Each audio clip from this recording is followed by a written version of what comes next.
Berikut ini perkembangan terkini Perang Rusia dan Ukraina hari ke-863 pada Jumat, 5 Juli 2024. Hari ini pukul 1.30 dan pukul 2.36 waktu setempat, sirine peringatan serangan udara dibunyikan di Kiev. Sistem pertahanan udara bekerja di dekat Kiev dan wilayah di sekitarnya. Pada Kamis, 4 Juli 2024, kemarin, Staf Umum Angkatan Bersenjata Ukraina melaporkan adanya 130 bentrokan dengan pasukan Rusia. Rusia melancarkan satu serangan rudal ke wilayah Ukraina, 38 serangan udara menggunakan 76 rudal anti-pesawat, dan juga menggunakan 473 drone kamikaze, seperti diberitakan Suspilny. Ukraina muncul dari sebagian wilayah Chasiv Yar. Tentara Ukraina telah mundur dari Nazar Voloshin, sebuah lingkungan di pinggiran Chasiv Yar, yang merupakan kota penting secara strategis di wilayah Donetsk Timur, kemarin. Chasiv Yar berada tidak jauh di sebelah barat Bakhmut, yang direbut oleh Rusia tahun lalu setelah pertempuran sengit selama 10 bulan. Selama berbulan-bulan, pasukan Rusia telah berfokus untuk merebut Chasiv Yar, sebuah kota yang menempati lokasi yang tinggi. Jika Chasiv Yar jatuh ke tangan Rusia, hal ini akan membahayakan rute pasokan penting Ukraina. Menguasai Chasiv Yar juga dapat mendekatkan Rusia untuk merebut seluruh wilayah Donetsk. PM Hongaria akan temui Putin.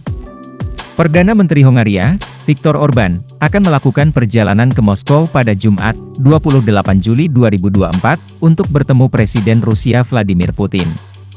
Kunjungan ini hanya beberapa hari setelah Viktor Orbán mengunjungi Ukraina sejak dimulainya invasi besar-besaran Rusia ke negara itu, seperti diberitakan The Guardian.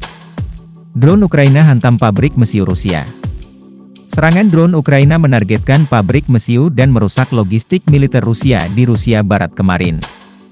Ukraina telah meningkatkan serangan udara terhadap fasilitas militer dan energi di dalam Rusia dalam beberapa bulan terakhir untuk melumpuhkan kemampuan Moskow. Sumber dari sektor pertahanan Ukraina mengatakan kepada AFP serangan itu dilakukan dengan menggunakan pesawat nirawak peledak, salah satunya berhasil mengenai fasilitas militer di kota Kotovsk di wilayah Tambov Rusia, 350 km dari perbatasan Ukraina. 2 orang tewas dalam serangan Rusia. Serangan Rusia menewaskan 2 orang dan melukai 26 orang kemarin di wilayah Ukraina yang membentang dari selatan ke timur dan timur laut. Serangan rudal di wilayah selatan Odessa menewaskan seorang wanita, melukai 7 orang, dan merusak infrastruktur pelabuhan, kata gubernur daerah oleh kiper di Telegram. Seorang wanita kedua tewas dan seorang pria terluka dalam serangan bom berpemandu Rusia di desa Ruskalozova, menurut gubernur daerah, Oleh Shnyehubov. Komandan Rusia diduga terlibat penipuan. Pengadilan militer Rusia menempatkan Kolonel Artyom Gorodilov, Komandan Brigade Serangan Udara Pengawal ke-83 negara itu, dalam tahanan pra-peradilan selama 2 bulan atas tuduhan penipuan skala besar. Artyom Gorodilov adalah yang terbaru dalam serangkaian perwira militer Rusia berpangkat tinggi dan pejabat pertahanan senior yang ditangkap atas tuduhan korupsi sejak pengangkatan Menteri Pertahanan baru Andrei Belousov pada bulan Mei. Putin komentari klaim Donald Trump bisa akhiri perang Rusia-Ukraina. Presiden Rusia Vladimir Putin mengatakan ia yakin calon presiden dari Partai Republik Donald Trump sungguh-sungguh ingin mengakhiri perang di Ukraina.